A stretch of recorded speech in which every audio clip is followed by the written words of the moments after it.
Okay, so it's just 4:30 in the UK time now, so that's time to start. So um, just like to welcome you all to this session. This session is session stream 2, session L. So that's the final session for the day for the IMS stream on Take the Leap to IMS Pervasive Encryption. So this will be via Gary Turner from BMC. He's had over 20 years experience on the mainframe, doing systems and database administration, and for IMS, Kix vSAM, and MVS. And he's also previously done product support for IMS database utilities for the past few years. It's been a solutions engineer for the entire BMC IMS product portfolio. So Gary says that we're allowed to do questions during the presentation. So if you'd like to unmute yourself, then you should be able to ask that question at the appropriate point that you want to. We'll obviously open up to questions at the end as well if you want that as well. So without further ado, I'll pass you over to Gary. Over All to you, right. Gary. Thanks, Dom. So yeah, like Dom said, jump in with a question at any point. I don't mind being interrupted. I'll try to answer your question as best I can, and if I can't answer it, I'll find out, get back to you. But so with that said, let's talk about encryption with IMS. You kind of wonder, why should I even worry about encrypting my database? Well, we're going to take you on a journey, and we'll see why you need to think about it.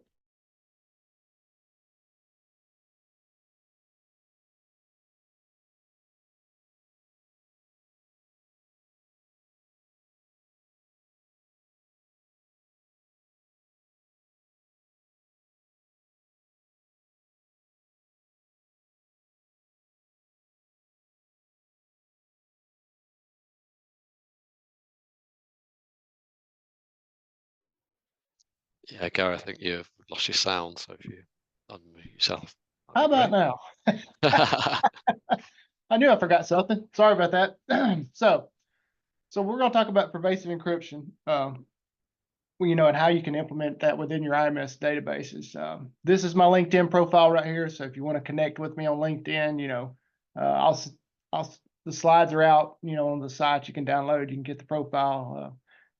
We're always using LinkedIn to promote, new features that are coming out, new hot topics within, IMS and, the mainframe in general. So, it's always another avenue you can get information, without having to, go somewhere to find it. You can easily get there. So let's look at, why you would think about, encrypting your databases. And getting prepared for this, I looked at, let's look at several large data breaches, that you hear about in the news. You had Yahoo, it's back in 2013. I think they had like 3 billion users affected. They got information such as their names, their emails, phone number, date of birth, their security questions. It cost Yahoo like $350 million, just in their reduction in their market value. So that's a big hit to a company. First American Financial, 2019, a little more recent. They lost nearly 1 billion records that got hacked. Bank account numbers, tax records, mortgage account information, social security numbers. That's all very, personal information that you don't want somebody to have, and it needs to be protected. T-Mobile, 2021. 100 million users got affected. They had to, with that one, they ended up having to pay a $350 million fine through a big class action lawsuit. So, I mean, it's definitely things that, you wouldn't want to happen to your company. Another example, Marriott Hotels, 500 million users were affected. They got passport numbers, credit card information. In the UK alone fined them $24 million. They had other hundreds of class action lawsuits. And one thing they noticed during their internal audits is they were using outdated encryption for their databases was the primary cause they were hacked. Last one, one of the largest was Equifax. Over here in the U.S., I would assume it's the same over there. They've got all kind of information on you. Your home address, your driver's license number, even your credit card numbers.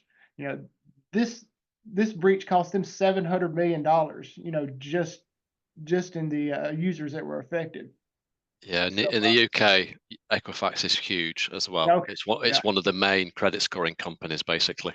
right. So if somebody like that gets hacked, that's a big problem. So, just I mean, depending on what industry you're in, your data is important to you. So, I mean, these are just some big examples, out in the real world.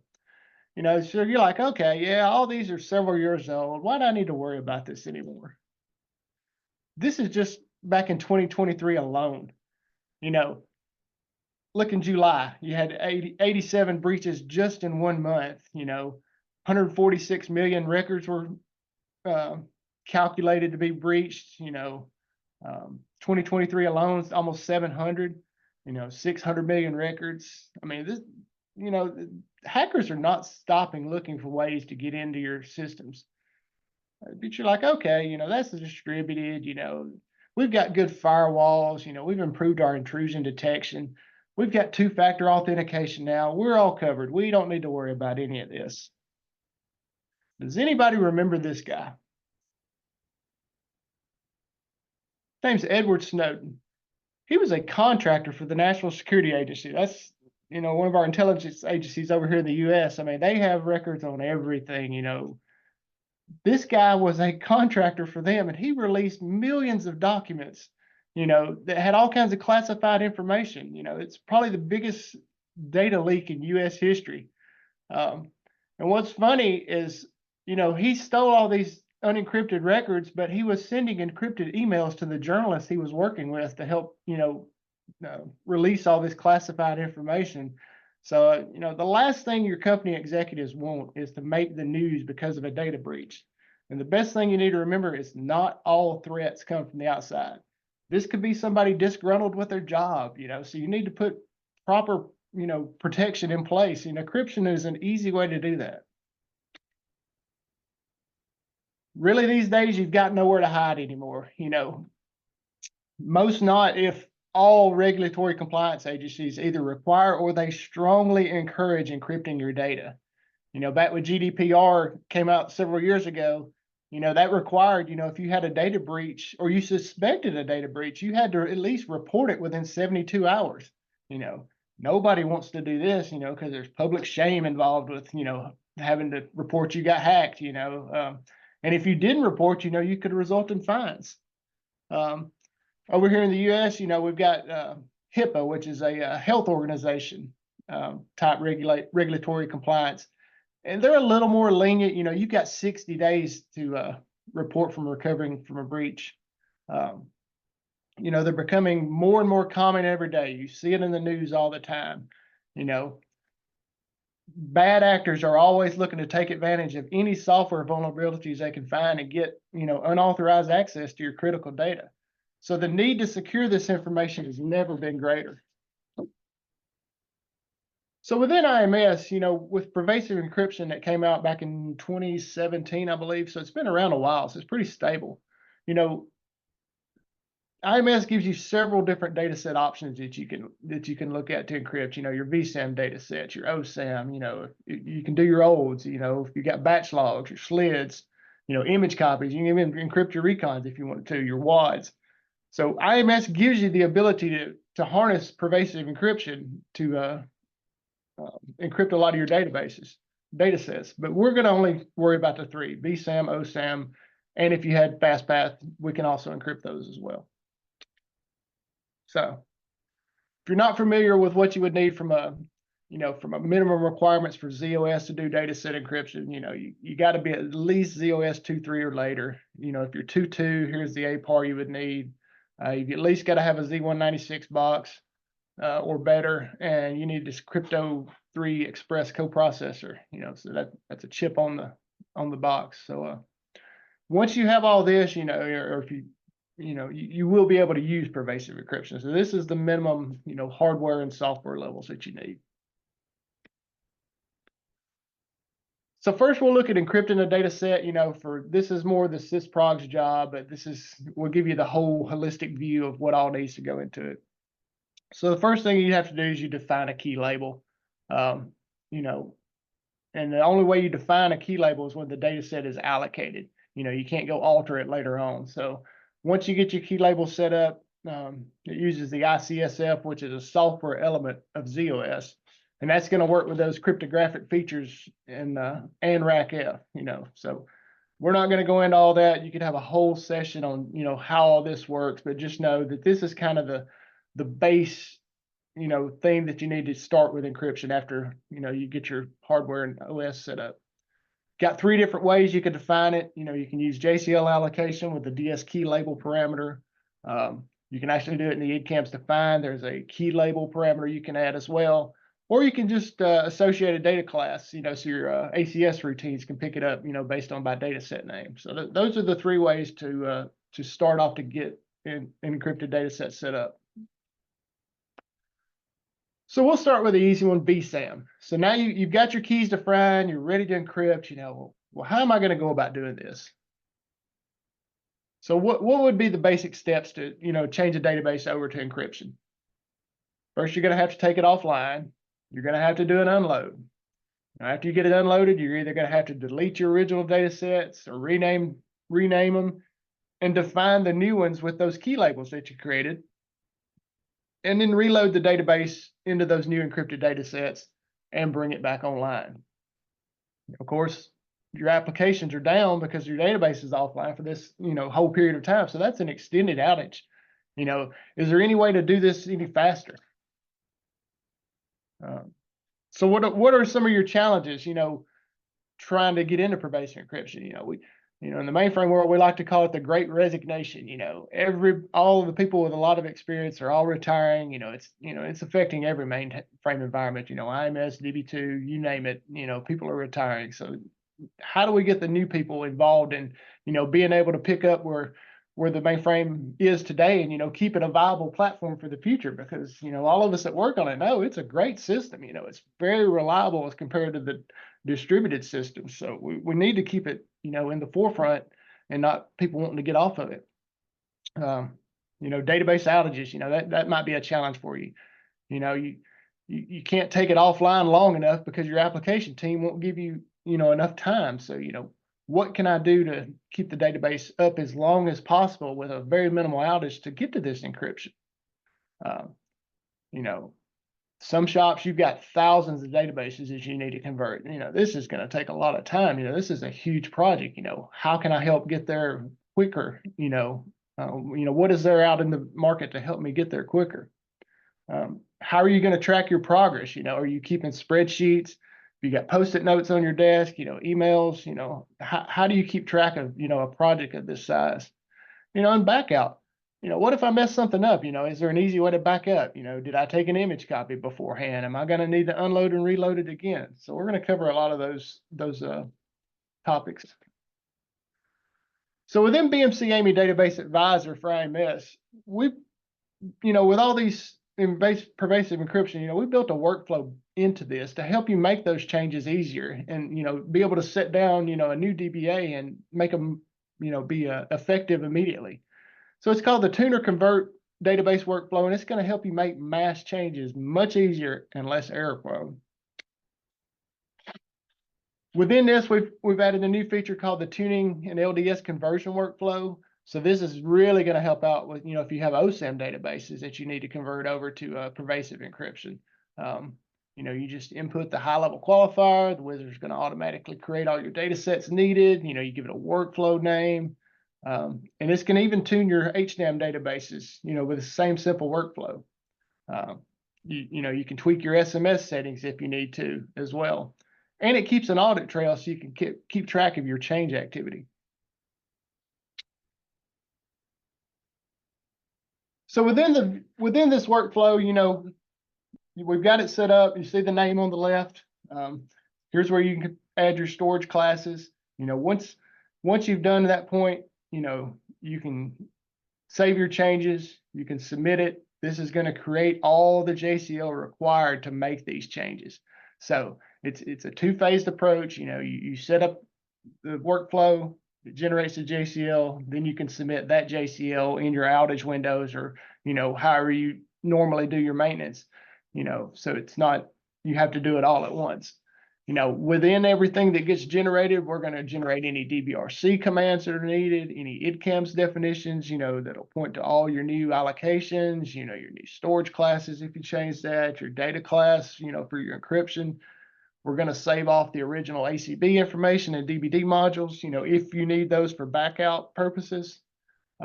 And with the prepare phase, you can rerun it as much as you want. Nothing's changed at this point. It's all just getting ready to make those changes. You can even, we've got a change summary that you can look at. I'll show you that in another screen, but you can see everything's affected. We generate all these data sets for you, so you can keep a backup of the ACB lib, your DBD source, your DBRC commands, any IDCAM statements. Then if there was a change, especially with HDM tuning, if there was a change to the DBD, we're going to keep all those new control blocks stored in here for you as well. We list out all the PSBs that are affected, and this PDS out data set at the bottom. That's where all the actual generated JCL to make these changes is going to lie. So we're saying, Gary, for the PSB and ACB lib, obviously if you do an unload reload, say for OSAM or VSAM, then in theory, if you're changing the data set itself and the allocation of that data set, then in theory you're not actually, the ACB and the PSBs will be the same, won't they? They will, right? But this is thinking future ahead. Okay. It's tied into another product, so it saves all this that actually lets you do DBD changes. So we save all that for you. Okay. But so you could make one change and go to encryption at the same time. A change that would affect your ACB lib. Okay, so you could do perhaps an ACB change, or it's one of the sizing parameters, and do that at the same time as exactly right as the redefine. Yeah. Okay. Yeah. Get that. Okay. Good question. So here you can see, here's our prepared JCL. This is going to build all our artifacts. This is something you can set up in the GUI. Save it to your PDS, submit it from here. With it being workflow based, you don't have to worry about, oh, I've got to get this done. My phone rang, and then have to start all over again. You can just stop what you're doing, save it, come back later. Like I said before, nothing changes in the prepare piece. It's all just getting JCL built based on the inputs you give to the screen. And as you can see here over the left, we've got multiple different workflows. So you could have multiple different people working in this at the same time. It's all stored within the repository. So you've got some kind of record tracking, for any audit purposes if you need, to report on who changed what. Here's that view change summary I was talking about. So if you notice here, in this example, I had one database. It's a HowDB, and then here's all my PSBs and transactions that are associated with that database that could eventually be protected. So you've got another audit mechanism, and tracking to know what all you're fixing to potentially affect, with pushing out this change.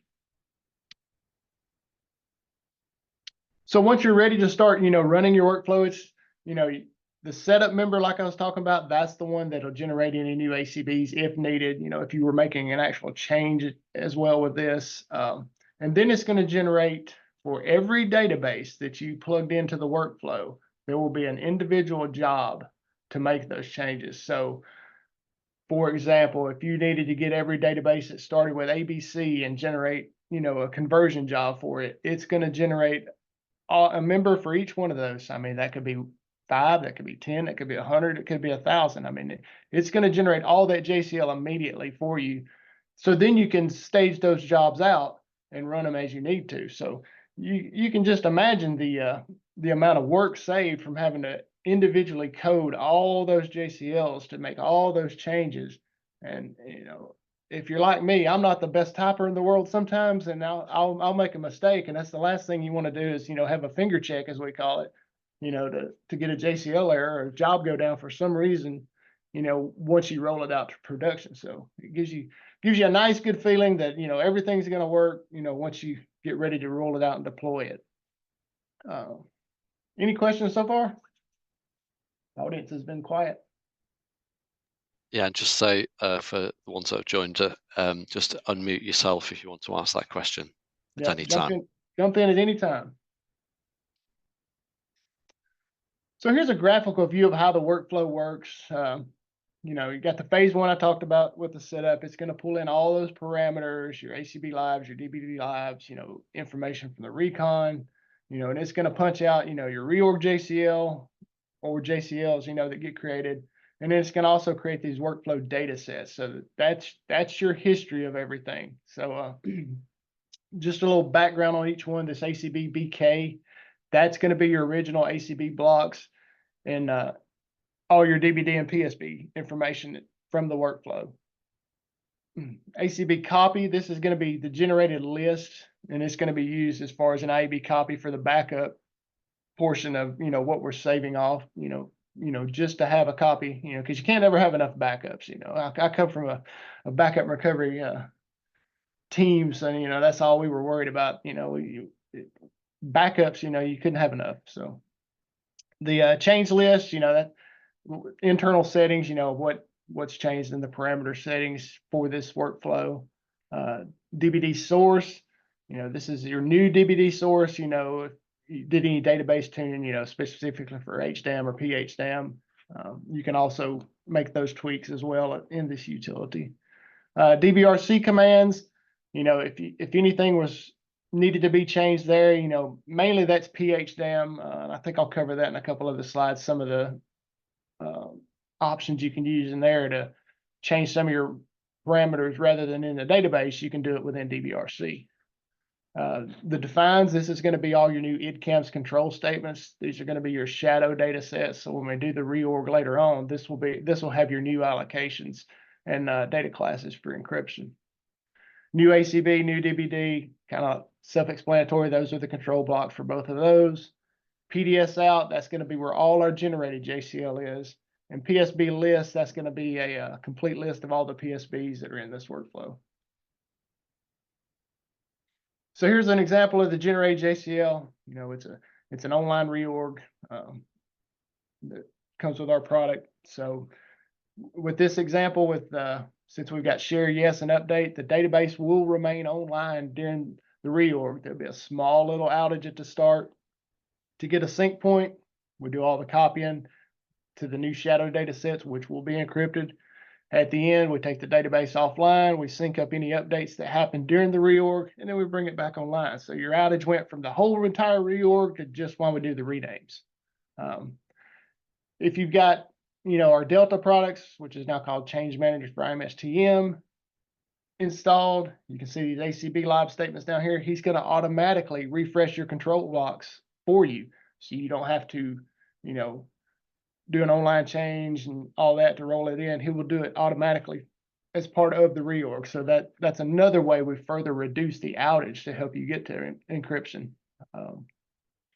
Like I said, the reorgs to the shadow data sets, once that's complete, we do the rename behind the scenes and everything's up on your new data class, and it's encrypted. So BSAM pretty easy. It's just swapping out a data class. You don't have to do anything fancy. But OSAM's a little different. So as far as your encryption support, it's pretty much the same as BSAM, except you've got one other PTF that came out in 15.2 that you're going to need to be able to do OSAM encryption. All the same hardware requirements as before. And if you're looking for that, there's the fixcat keyword for it. So if you're wanting to encrypt OSAM, here's the minimum support you're going to need from ZOS and IMS. Now, one thing about OSAM now, it's no longer an OSAM data set. So to use encryption with OSAM, it's got to be a VSAM linear data set to be able to utilize encryption with an OSAM database.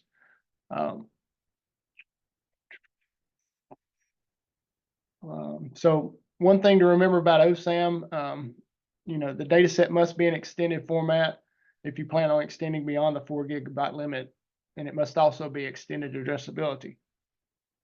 It's Good thing about it, no application changes. Any application that's going to access your OSAM data set continues to work with encryption OSAM data sets were defined as VSAM LDS. And it's, anything that's an encrypted OSAM, is processed the same way as a non-VSAM OSAM data set. So, I mean, IMS did all that under the covers for us. So, all we got to do is get it to VSAM linear, and then everything's okay from there. So, can I just ask a quick question there? Sure. So OSAM,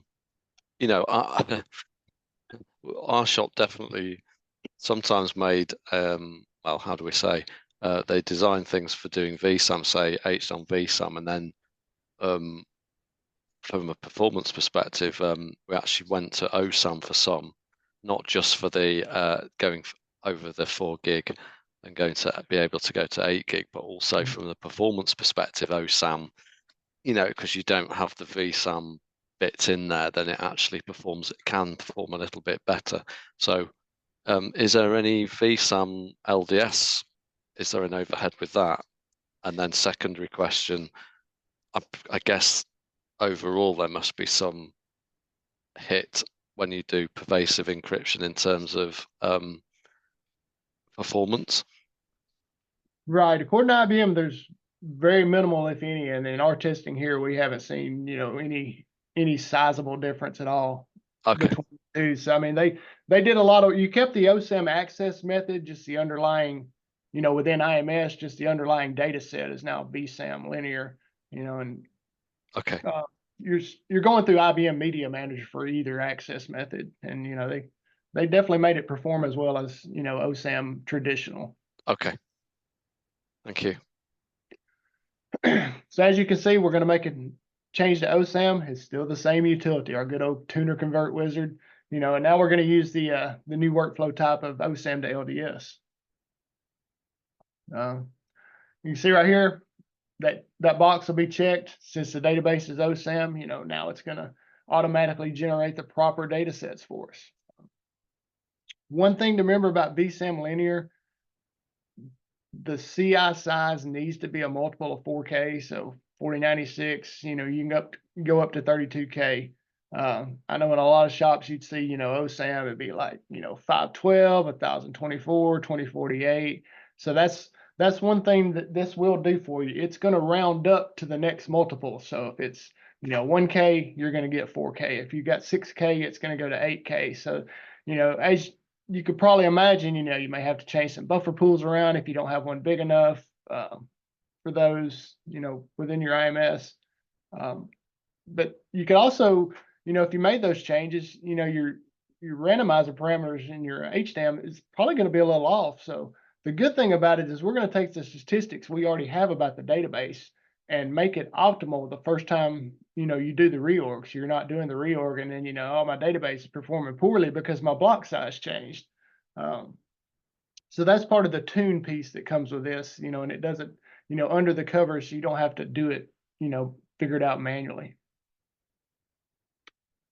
And like before, we're going to generate all the IDCAMs, all that stuff, all the same things we talked about before come through again here. So like I was just saying, those parameters right there, depending on what your block size was, you may need to tweak the randomizer blocks or the number of wraps in the root addressable area. And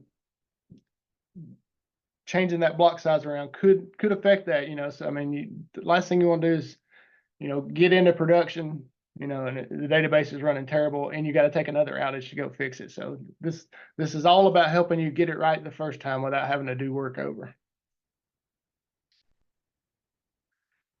Here's those parameters I was talking about that are optional within DBRC for PHDAM. You've got high block, bytes, and anchor. So rather than changing those in the actual DBD, you can override them here, and IMS will honor these first before what's in the DBD. So if you wanted to change your bytes or your anchor, and these are optional keywords that you can use.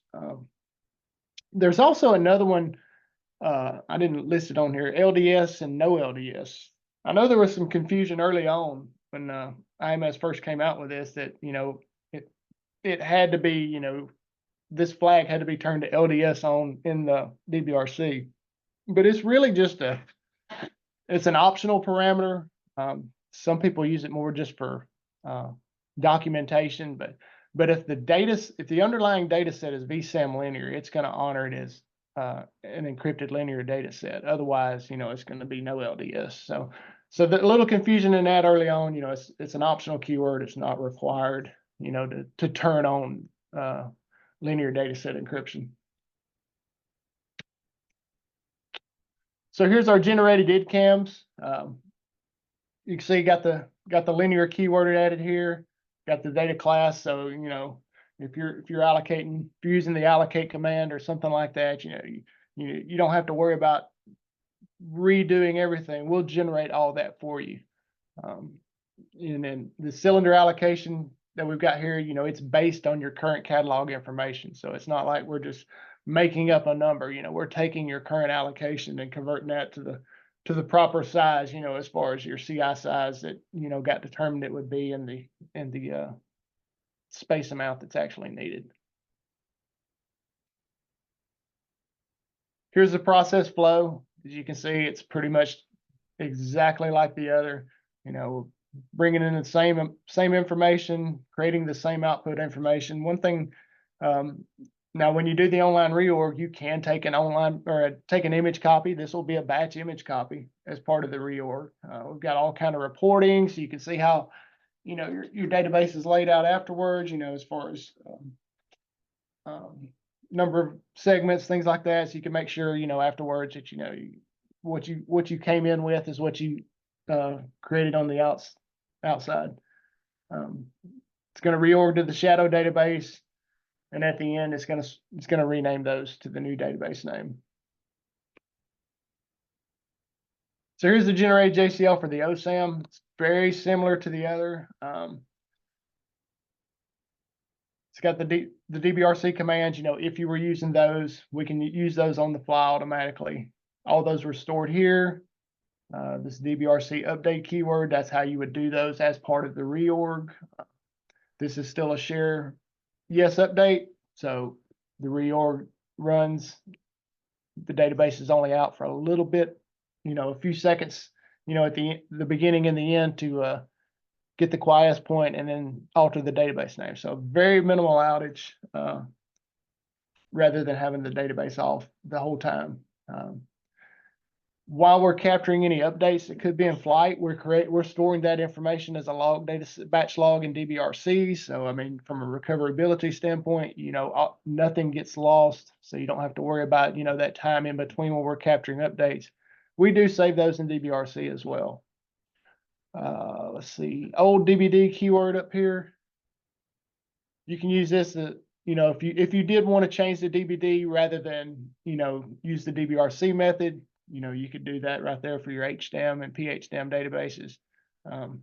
So we give you some options. It's automatically going to unload using the old database, reload using the new database. And as before, if you have Delta, we're automatically going to update those control blocks for you. Any questions so far? All right, we'll continue on. So that's it for OSAM. So what's next? What have we not covered? A lot of shops these days in IMS, they're fast path, because fast path is fast.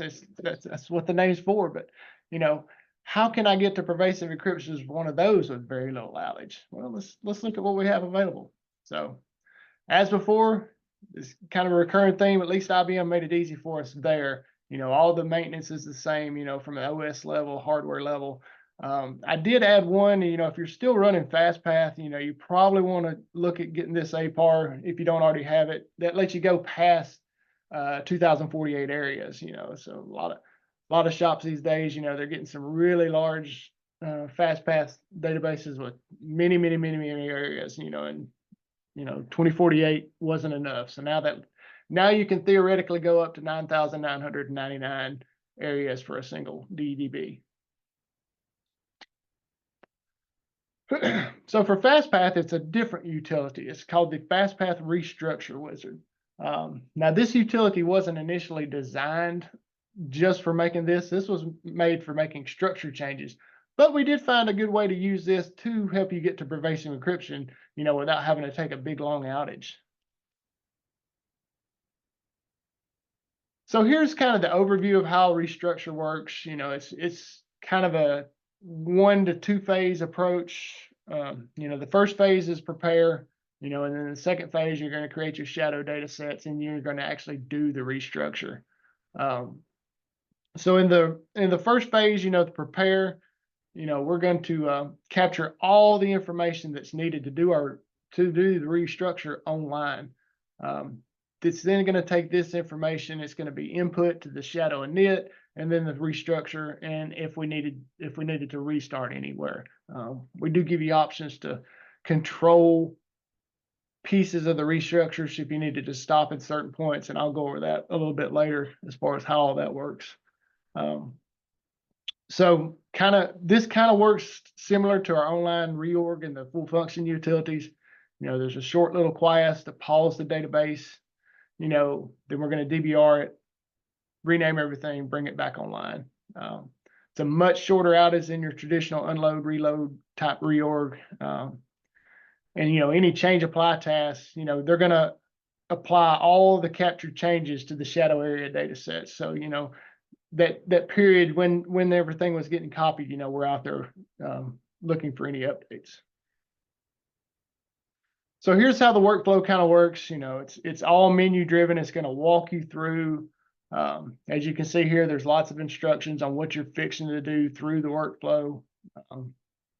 And you can do several different things with this. You can add or delete areas. You can change your route and your UOW, or you can change your randomizer all through this utility. You can even change your SMS information, things like that. So, but in this example, we're just going to look at, what we would need to do to get to pervasive encryption. So I've got to, in this case, we're just changing the underlying data sets. But for this utility to work the way we want to and generate JCL, you've got to give it a staging ACB for your database. So it's going to match what you have now. You're going to fill in, the IMS subsystem that you're going to be interacting with, so this is one way to at least make the utility generate, because like I said, it was designed to do structure changes, but we're going to fake it out a little bit, and I'll show you how we do that here in a minute. If you wanted to, in your case, if you were doing in a structure change and you had new areas, you would click check for new areas. It would show those up. You would change, make sure the name's how you want it to be. Any DBRC register options that you wanted to put in, for those new areas, you could take it here, or you could take the defaults. So it give you some option on what gets generated for you. Shadow data sets. As you can see here, we got the suffix for the original data set. So as part of the rename, those will get a .o suffix. Our shadows that will eventually be our new data sets, I'll have a .z to start out with. Down here is your SMS information, so you can change your data class as you need to, management class, and your storage class as needed. All this information you can plug in, as you go, and it's going to be saved for the later restructure steps as input. Give you the flexibility to change your job card however you want to. This is for the prepare. You'll also do the same thing again once we get to the restructure portion. So we've got to this point, we're up to the workflow. We're going to give it a name, update characters, give it a description. It's kind of more free form there. Give it a high level qualifier for any data set names that we're going to automatically generate for you under the covers. And then the SMS information for those generated data sets, for the plan file, the JCL, and things such as that.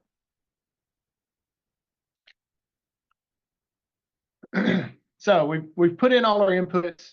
Now we can either run the job to generate the prepare, or we can just save it and submit it later. So you got two different options you can use here. And you generate it from the utility. You can see the positive response coming back in the utility. We'll see on this screen. So as you walk through this tool, like here's your workflow. So notice this one says prepare. It's been generated. Gives me a date and time stamp. I know what, database group within Advisor and what database that I'm working on here. Shows you your output data set names where everything's going to be stored. So you've got some audit tracking capability of, what has changed and when. You see this green check mark lets me know that I've generated it. It's ready to go. So if the phone rang at this point, I could come back to this later. There's, I'm not stuck in the middle of something at this point. I can, come back and work on it when I have more time. I could also edit. I could edit the JCL that got generated right from here, or I could actually go rerun that prepare phase, if I put in something incorrect and I needed to go fix it. That's probably more advisable than editing JCL because, it lets the utility build it for you properly rather than you potentially making a mistake typing in something wrong. So once you get to that point, you're ready to create your plan file. As you walk through the workflow, certain things start highlighting up. So you notice this one's not grayed out like the check job below it because we haven't even created the plan file. So as you walk through it, it logically helps you create your way through the workflow.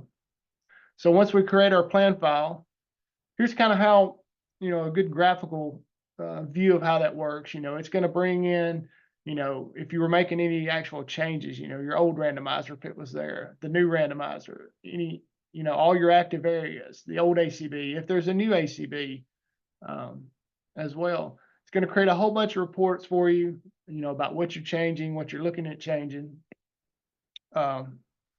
The plan file, that's going to be your input for the downstream processes.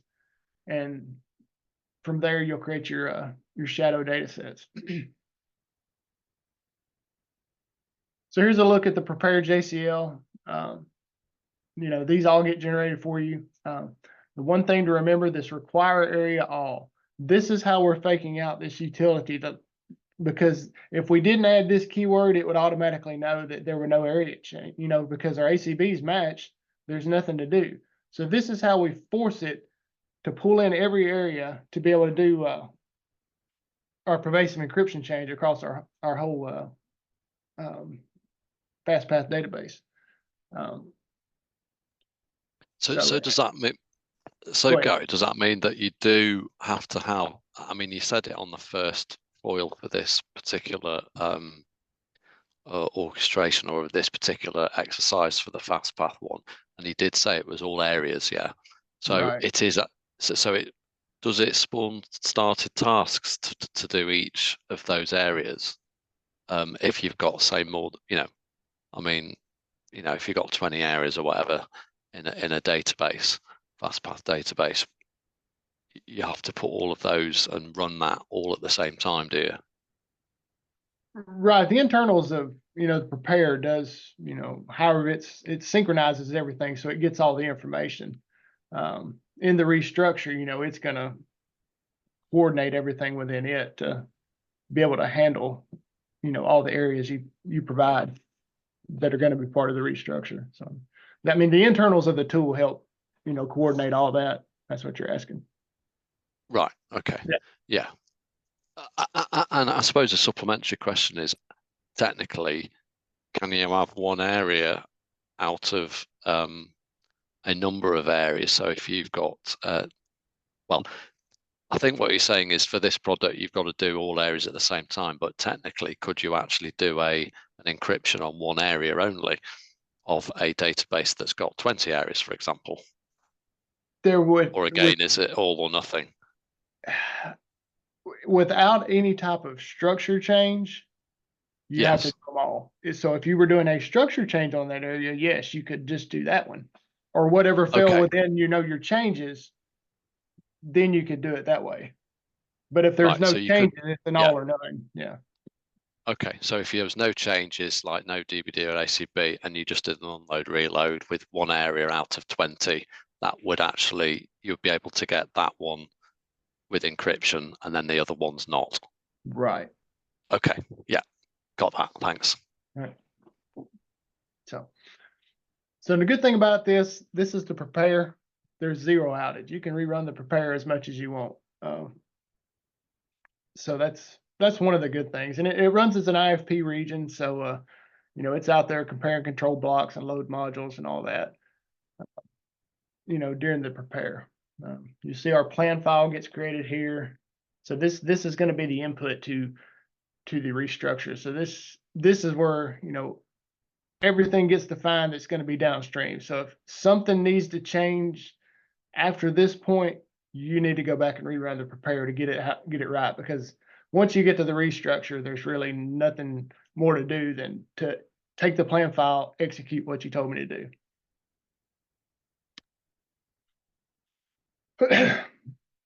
So at this point, you know, in the GUI, we'll have a green check mark, you know, hey, everything's good, you're completed. You'll notice our check job is no longer grayed out, and our continue to restructure has highlighted, and we can move on. So, you know, you can view the job within the JES viewer on check job, or you can look at it in your TSO session. Gives you a little flexibility on how you want to look at it. So at this point, you know, if you're just waiting on your maintenance window, you know, you can go on back to your normal J job, or, you know, if it's test environment or whatever, you know, you can go ahead and start executing now.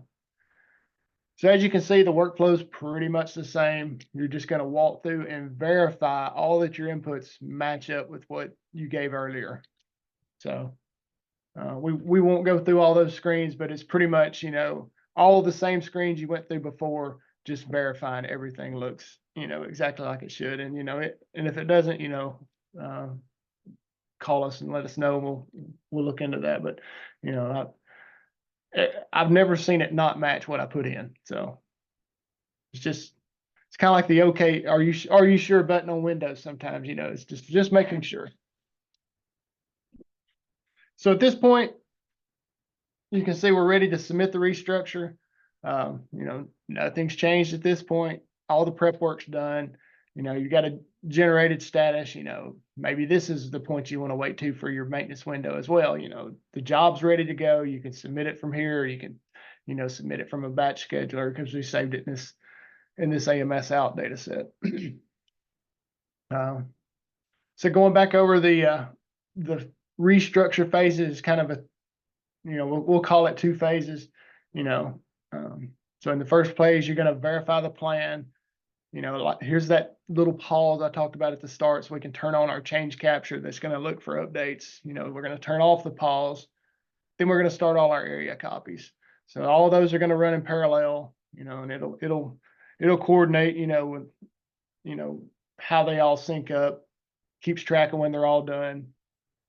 And then once all that gets complete, that's when we take the database offline. So over here in phase 3 is where it actually goes offline for the duration of the reorg, which is minimal, you know, because at this point we've taken it offline. We're going to, you know, turn off the data capture, because there shouldn't be anything else coming in and out that the database is offline. Any updates that need to be caught up on the actual shadow data sets will be done. Then we're going to make the areas unavailable. We're going to rename those area data sets. Going to put a reorg record out there, because, you know, in essence, we're doing a reorg at this point. If you have Delta, he's going to go in and refresh your control blocks, take an image copy, and then start the areas back up. So at this point, your database is, you know, converted to encryption. You're back online, you know, when you had a very minimal outage. Here's, you know, in each of these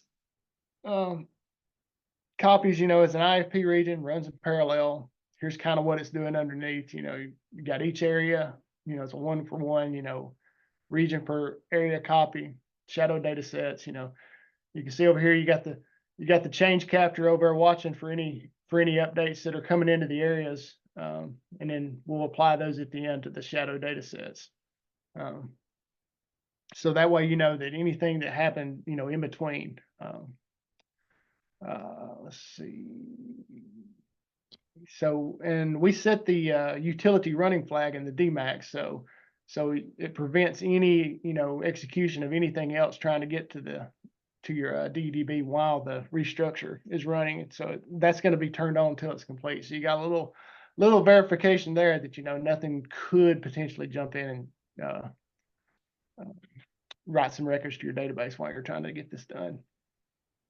So Gary, is that in that so just going back to that previous slide then, if that's all right, is that is the pause that into the BMC pause inside, is that a bit like a Quies, IBM Quies product, or is It's a it bit, different?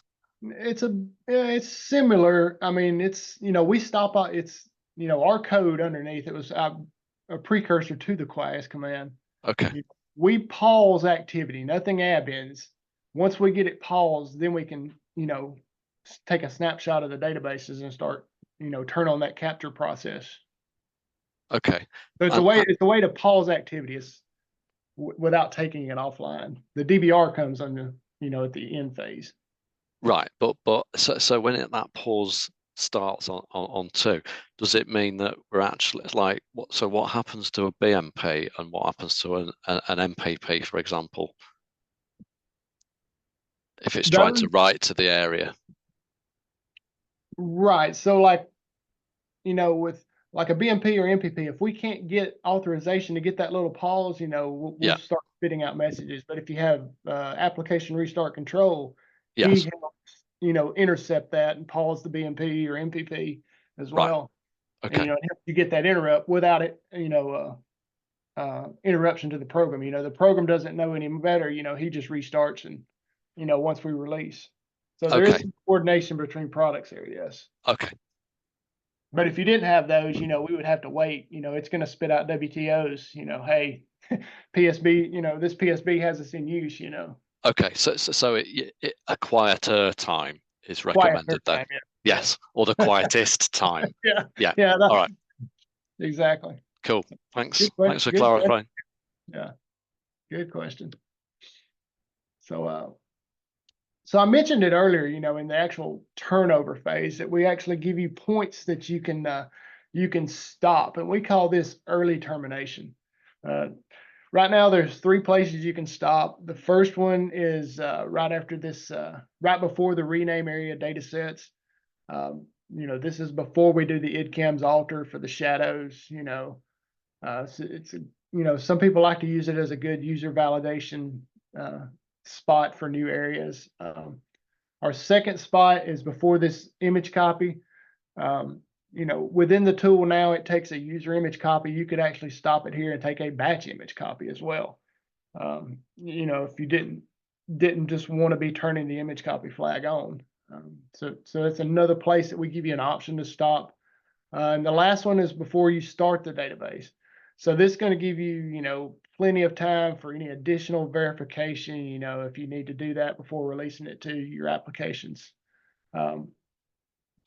For the last 2, you have to have Delta active in the IMS systems to be able to utilize those last 2. So, but lots of flexibility with how you do things. And as you can see there, DVR, ART will suspend a BMP as well during that piece. So if you didn't have that, you could also be hung up because you can't, until the BMP gets done to be able to finish. So here's our restructured JCL. It's a lot simpler. There's a step previous to this that's just got the shadow inits, and that's just going to be shadow data sets for all your new area data sets that are going to have your encryption data class set up. So, like I said before, there's a short outage, during the alter, but other than that, for the majority of the reorg, the restructure, the database is online. So, you can make a lot of changes, with a very minimal outage, and everybody's outage windows are getting shorter and shorter these days. So at this point, once you get 2 green check boxes up here in your workflows, it's mission complete. You finally got done. You can move on to something else. Your FastPath database is now using pervasive encryption. So in summary, IBM gave us a great way of being able to easily use encryption without having to buy some third-party product to encrypt our databases. It's kind of invisible. It's the application level. It covers your data in flight or at rest. It's all through SMS. So, I mean, it gives you a good way to provide another layer of security, within your system.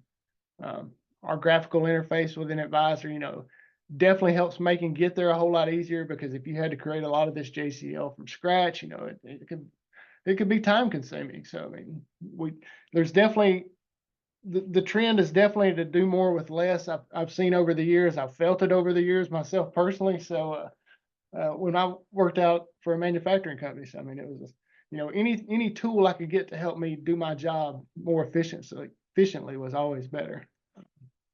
And as you can see, by implementing, proper data breach, prevention practices beforehand, you can drastically reduce, the likelihood that, you're going to be on the news for a data breach, and maybe having to do a recovery, which could be a worst case scenario for you.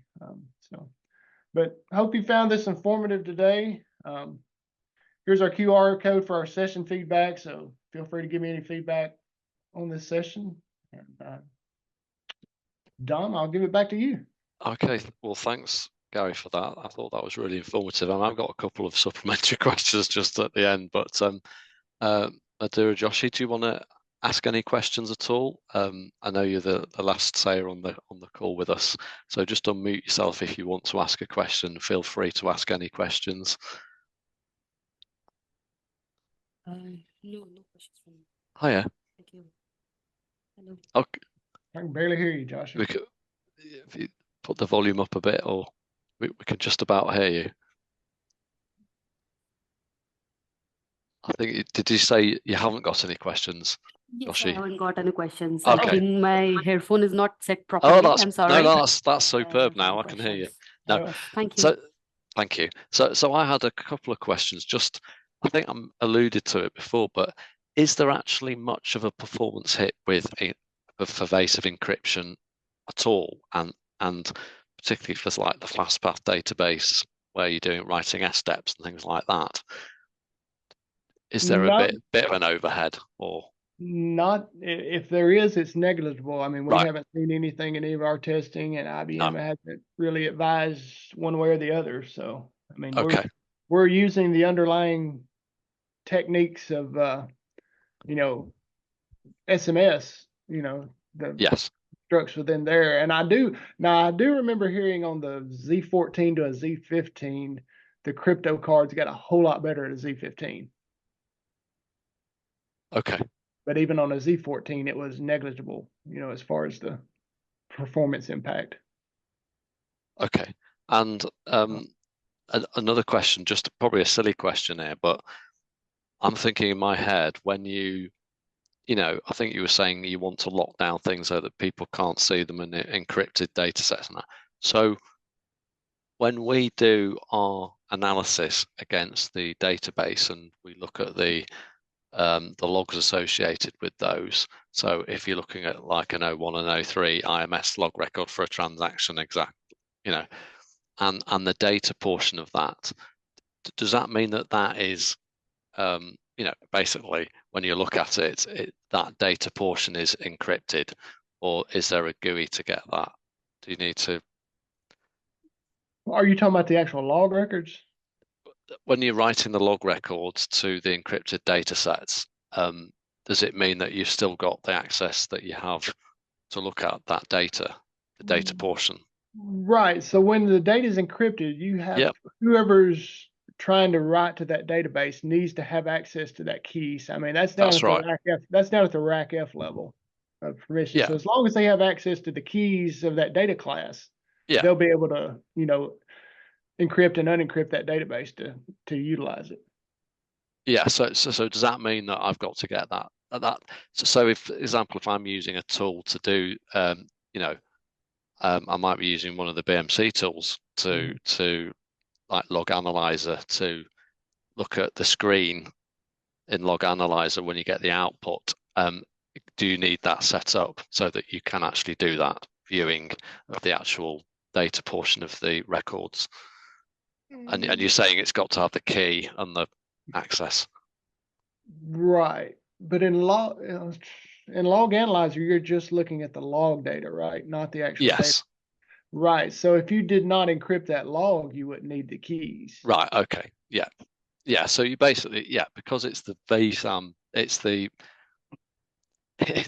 data set itself, and therefore, Correct. okay. So, and when you do an unload of that data, and you see the unload file,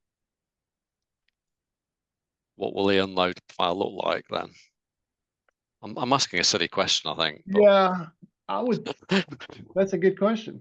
I would think it would still be encrypted unless well, there's an expand keyword. That would be a good test. Yeah. Okay. I'll look into that and get back to you. Okay. I'm just interested, that's all, because it's like, well, I mean, obviously we'd do it in testing. Right.